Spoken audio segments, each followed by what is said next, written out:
دوزخ سے بہت زیادہ لوگوں کو آزاد کرتے ہیں. آسمان پر بھی رونق لگ جاتی ہے 9ویں تاریخ کو، کیونکہ آسمان والے سب زمین والوں کو دیکھتے ہیں کہ زمین والے کیا کام کر رہے ہیں، اور خاص طور پر حاجیوں کو دیکھتے ہیں.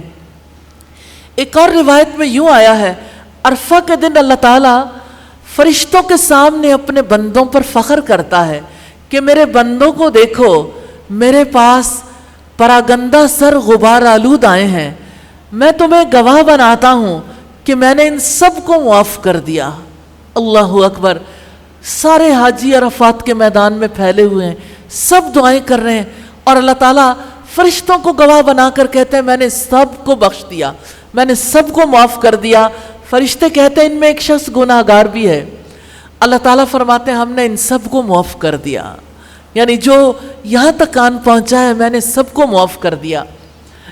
اللہ کے رسول صلی اللہ علیہ وسلم نے فرمایا عرفہ کے دن اللہ تعالیٰ بہت زیادہ لوگوں کو دوزخ کی آگ سے آزاد کرتا ہے. اور عرفہ کے دن کے بارے میں فرمایا، رسول اللہ صلی اللہ علیہ وسلم نے عرفہ کا دن تھا جس روز یہ فرمایا تھا لوگوں اللہ تعالیٰ ان 10 دنوں میں تمہاری حاضری کی وجہ سے فرشتوں کی جماعت پر فخر کرتا ہے کہ تمہارے گناہوں کو معاف کرتا ہوں، مگر حقوق العباد یعنی بندوں کے حقوق معاف نہیں کیے جائیں گے.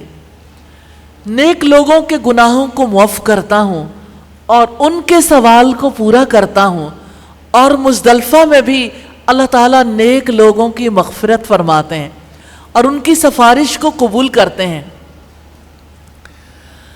یہ دن جب اللہ تعالیٰ کی رحمتیں حاجیوں کو اپنے گھیرے میں لے لیتی ہیں، پوری دنیا میں جو اللہ تعالیٰ سے امید لگا کر نہ ناخن کاٹ رہے نہ بال، نشانی ایک ہے، حاجیوں کے بھی پیچھے رہنے والوں کی بھی، اور سب تکبیر پڑھ رہے ہیں، اللہ کا ذکر کر رہے ہیں، تلاوت کر رہے ہیں، سب اللہ تعالیٰ کے لیے صدقہ کر رہے ہیں، گناہوں سے بچ رہے ہیں، کسی کو تکلیف نہیں دے رہے، کیونکہ یہ حرام مہینوں میں سے ایک مہینہ ہے.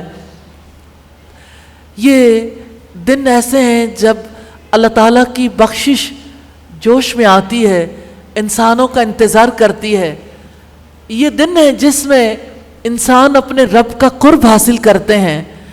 اور الترغیب کی ایک روایت میں ہے ابلیس اور اس کی اولاد پہاڑوں پر چڑھ کر حاجیوں کو دیکھ کر پریشان ہوتے ہیں اور چلاتے ہیں، یعنی انہیں یہ لگتا ہے کہ ان سب کو تو ہم نے گھیر رکھا تھا اور یہ سارے ہی ہمارے ہاتھ سے نکل گئے، اس لیے زور زور سے چیخیں مارتے ہیں.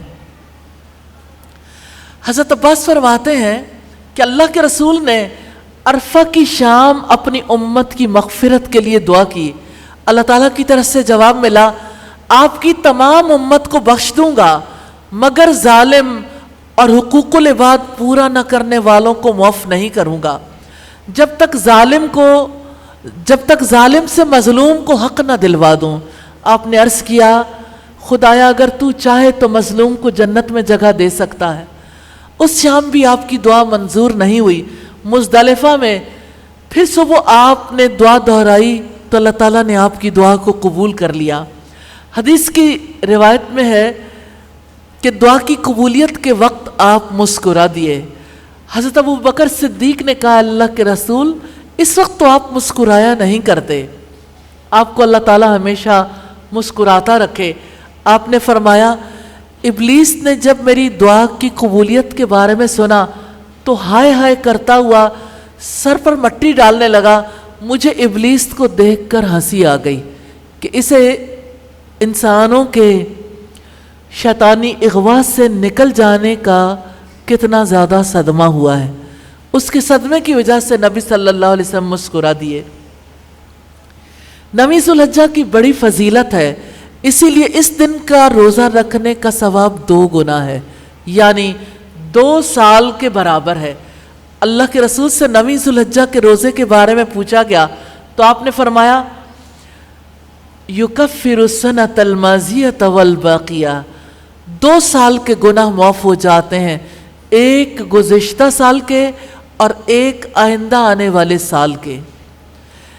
ایک روزہ رکھنا چونکہ خلاف سنت ہے، اس لیے کم از کم 8ویں ذوالحجہ کا روزہ ساتھ ضرور شامل کر لینا چاہیے۔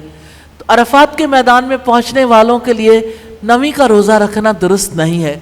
آپ نے عرفات کے میدان میں جانے والوں کو منع کیا ہے کہ اس دن کا روزہ نہیں رکھیں۔ ذوالحجہ کے دنوں کی بڑی فضیلت ہے، ان دنوں کو ضائع نہیں کرنا چاہیے۔ قیمتی دن ہیں، قیمتی راتیں ہیں، اور ذوالحجہ کے آخری عشرے یعنی ذوالحجہ کے عشرے کی آخری رات بہت فضیلت والی رات ہے۔ آپ صلی اللہ علیہ وسلم نے فرمایا، جس نے دونوں عیدوں کی راتوں میں قیام کیا اخلاص کے ساتھ، اس کا دل زندہ رہے گا جبکہ دوسروں کے دل مردہ ہو جائیں گے۔ خیر و برکت والے دن، روشن راتیں ہماری منتظر ہیں، ہمیں انتظار بھی کرنا چاہیے۔ انتظار کی گھڑیاں ختم ہونے والی ہیں، ان کے لیے پلان کرنا چاہیے اور اپنے لیے لازم کرنا چاہیے، اور ایک دوسرے کو یاد بھی دلانا چاہیے۔ یہ قربتوں کے دن ہیں، یہ لبیک کے دن ہیں، یہ حاضری کے دن ہیں، یہ اللہ کی بڑائی بیان کرنے کے دن ہیں، یہ صدقہ کرنے کے دن ہیں، یہ نیک اعمال کرنے کے دن ہیں، یہ غیبتوں سے، چغلیوں سے اور تمام انسانوں کو ایذا پہنچانے والے کاموں سے گریز کے دن ہیں۔ ان دنوں میں جو بیت اللہ میں حاضر نہیں ہو سکتے، انہیں کثرت سے تسبیح، تحلیل، تحمید اور تکبیر کہنی چاہیے۔ ان دنوں میں کثرت سے صدقہ و خیرات کرنا چاہیے۔ نیکی کے سارے اعمال کا بڑا درجہ ہے، روزہ رکھنے کی فضیلت سے بھی محروم نہیں ہونا چاہیے۔ ان دنوں میں جس نے کسی کے ساتھ زیادتی کی ہو، اس سے معافی مانگ لینی چاہیے، اس سے پہلے کہ اللہ تعالیٰ مظلوم کو حق دلوائے۔ یوم التغابن کو، جس دن نیکیوں کا غبن ہو جائے گا، ہمیں خود آگے بڑھ کے لوگوں سے معافی مانگ لینی چاہیے۔ ان دنوں کو بابرکت بنانے کے لیے آگے بڑھ کے حصہ لینا چاہیے، اور سوسائٹی میں اسے رواج دینے کے لیے کوششیں کرنی چاہیے۔ حاضر ہونے کا دن جب آئے گا، اس دن کے آنے سے پہلے لبیک اللہم لبیک کہہ دینا چاہیے، اس لیے کہ ہمارے لیے اس کے بغیر کوئی چارہ کار نہیں۔ ہمیں مجبور ہو کر بھی حاضری دینی ہے، خوشی کے ساتھ حاضری دے دیں، اللہ کی رضا کے لیے اپنے آپ کو اللہ تعالیٰ کے آگے حاضر کر دیں۔ اور جب 10ویں ذوالحجہ کا دن آتا ہے تو قربانی کا عمل شروع ہو جاتا ہے عید کی نماز کے بعد،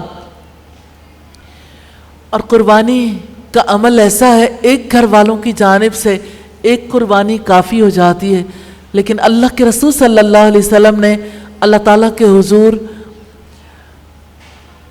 10 ہجری میں جب حجۃ الوداع ہوا، اس موقع پر آپ صلی اللہ علیہ وسلم نے 100 اونٹ قربان کیے تھے۔ 100 اونٹ، ایک اونٹ کی قربانی، اور پھر آپ صلی اللہ علیہ وسلم نے 63 اونٹوں کی قربانی اپنے ہاتھ سے کی۔ عورت بھی قربانی کر سکتی ہے، عورت کو قربانی کرنے سے کسی نے نہیں روکا سوائے اپنی بزدلی نے، ورنہ اگر وہ کرنا چاہے تو قربانی کر سکتی، کیونکہ قربانی کرتے ہوئے چھری چلانے والا، اس کی کیفیت بہت بدل جاتی ہے۔ اللہ تعالیٰ سے دعا ہے ہمیں ہر نیک عمل کرنے کی توفیق عطا فرمائے۔ حاضری کے دن سے پہلے ہم اپنے آپ کو اللہ تعالیٰ کے حضور حاضر کرتے ہیں، اور سب مل کر لبیک پڑھیں گے۔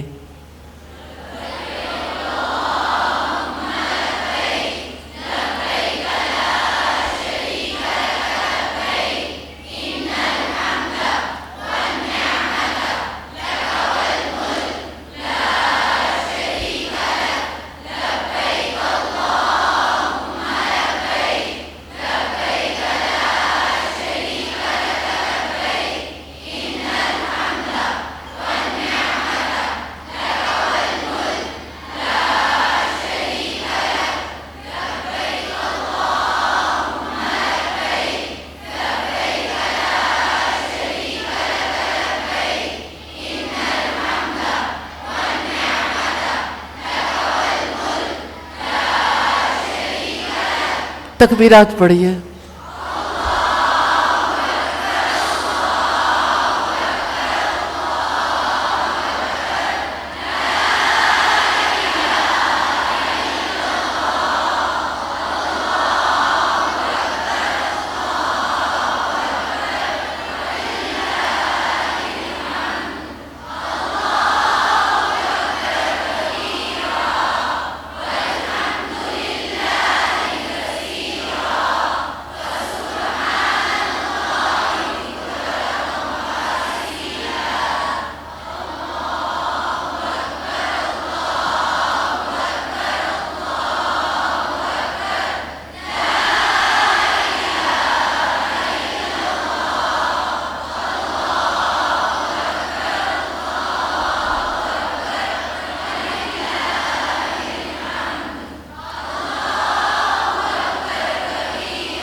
اللہ تعالیٰ سے دعا ہے ہمارے دل کو حاضری کی توفیق عطا فرما دے اور ہماری اس حاضری کو قبول فرما لے.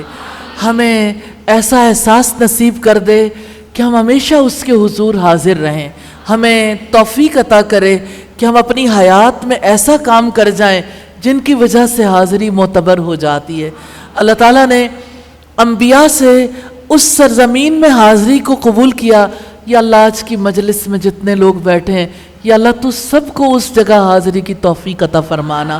اور یا اللہ جیسے آپ کے آخری نبی نے آپ کے پیغام کو دنیا بھر تک پہنچایا، الہی ہمیں بھی اپنی زندگیاں اس مشن کو آگے بڑھانے کے لیے لگانے کی توفیق عطا فرما دے. یا اللہ ہم اس مشن کے لیے حاضر ہیں، انشاءاللہ قرآن پہنچائیں گے گھر گھر تک، دنیا بھر تک. اللہ تعالی ہم سب کو توفیق عطا فرمائے. یا اللہ آپ ہمیں اس مشن کے لیے قبول فرما لیجئے. آمین ثم آمین. آئیے دعا کر لیتے ہیں.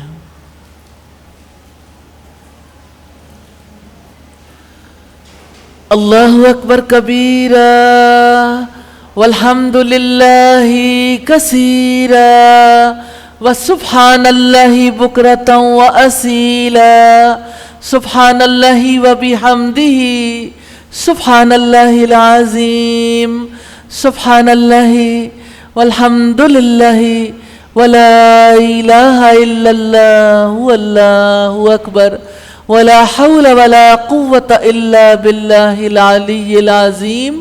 اللہم صلی علی محمد وعلى آل محمد كما صلیت علی ابراہیم وعلى آل ابراہیم انک حمید مجید.